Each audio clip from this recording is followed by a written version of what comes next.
टुस्का पर कब्जे को लेकर अमेरिका ने बड़ा बयान दिया है। ट्रंप की करीबी निकी हेली ने कहा, मिसाइलों के लिए केमिकल ले जा रहा था शिप में चीन से ईरान भेजा जा रहा था केमिकल।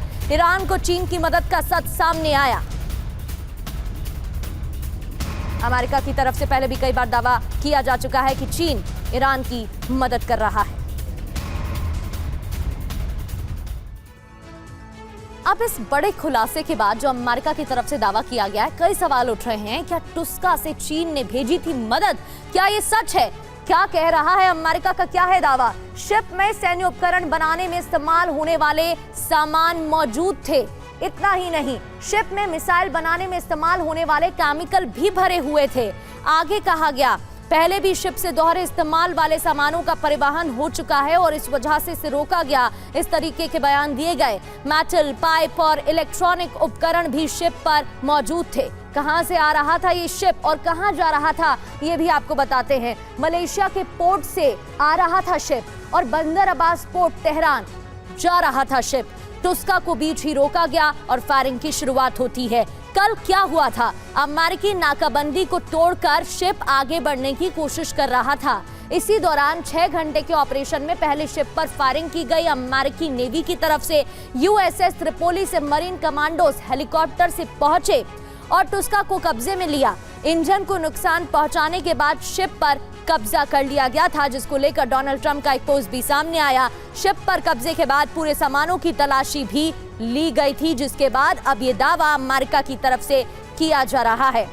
आगे बढ़ते हैं। ईरान ने टुस्का जहाज छोड़ने को लेकर बयान दिया। ईरान ने कहा तुरंत शिप को रिलीज किया जाए और क्रू मेंबर और उनके परिवारों को भी छोड़ा जाए। तो ईरान की तरफ से लगातार कई शर्तें रखी जा रही हैं और टुस्का को लेकर एक ताज़ा बयान ईरान की तरफ से सामने आया है कि जो क्रू मेंबर्स हैं और उनके परिवार हैं, उनको छोड़ा जाए, रिलीज किया जाए। रिहाई की मांग ईरान की तरफ से की गई है। टुस्का जहाज छोड़ने की मांग की गई है।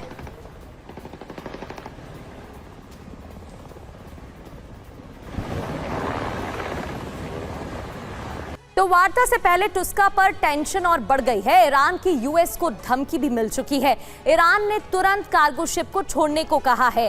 क्या कहा जा रहा है, क्या बयान दिया जा रहा है, एक एक कर आपको बताते हैं। ईरान ने तुरंत कार्गो शिप को छोड़ने की मांग की है।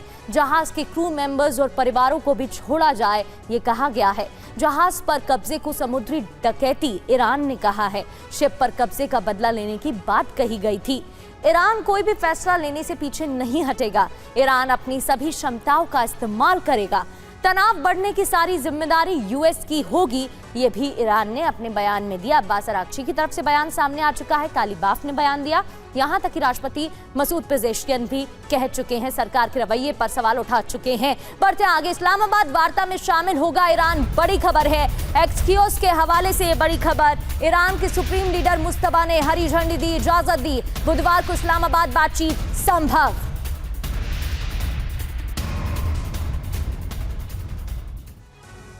तो ईरान का संकट सुलझा या नहीं? मुस्तफा ने हरी झंडी दी, यानी कि शामिल होगा। ईरानी डेलीगेशन इस्लामाबाद पहुंचेगा। क्या कहा गया? मुस्तफा खामनेई, जो कि ईरान के सुप्रीम लीडर हैं नए, बुधवार को इस्लामाबाद में वार्ता की मंजूरी दी गई है। दूसरी ओर इस्माइल बकाई, जो कि विदेश मंत्रालय के प्रवक्ता हैं, उनकी तरफ से कहा गया अमेरिका से बातचीत के लिए ईरान की योजना नहीं है, जिसकी वजह से कंफ्यूजन के हालात हैं। इधर इब्राहिम अजीजी, जो कि एनएससी अध्यक्ष हैं ईरानी संसद में, उनकी तरफ से कहा गया वार्ता को तैयार, लेकिन अमेरिका शर्तों पर नहीं झुकेंगे। आगे क्या होगा? बुधवार को इस्लामाबाद में बातचीत संभव है। सरकार और आईआरजीसी में तनाव के बीच मुस्तफा की एंट्री हो गई है। मुस्तफा की तरफ से हरी झंडी मिल चुकी है। आईआरजीसी कमांडर अहमद वाहिदी वार्ता नहीं चाहते हैं। ईरान के उदारवादी चेहरे वार्ता के लिए वहीं दूसरी ओर तैयार थे, तो इसको लेकर भी सवाल उठे हैं।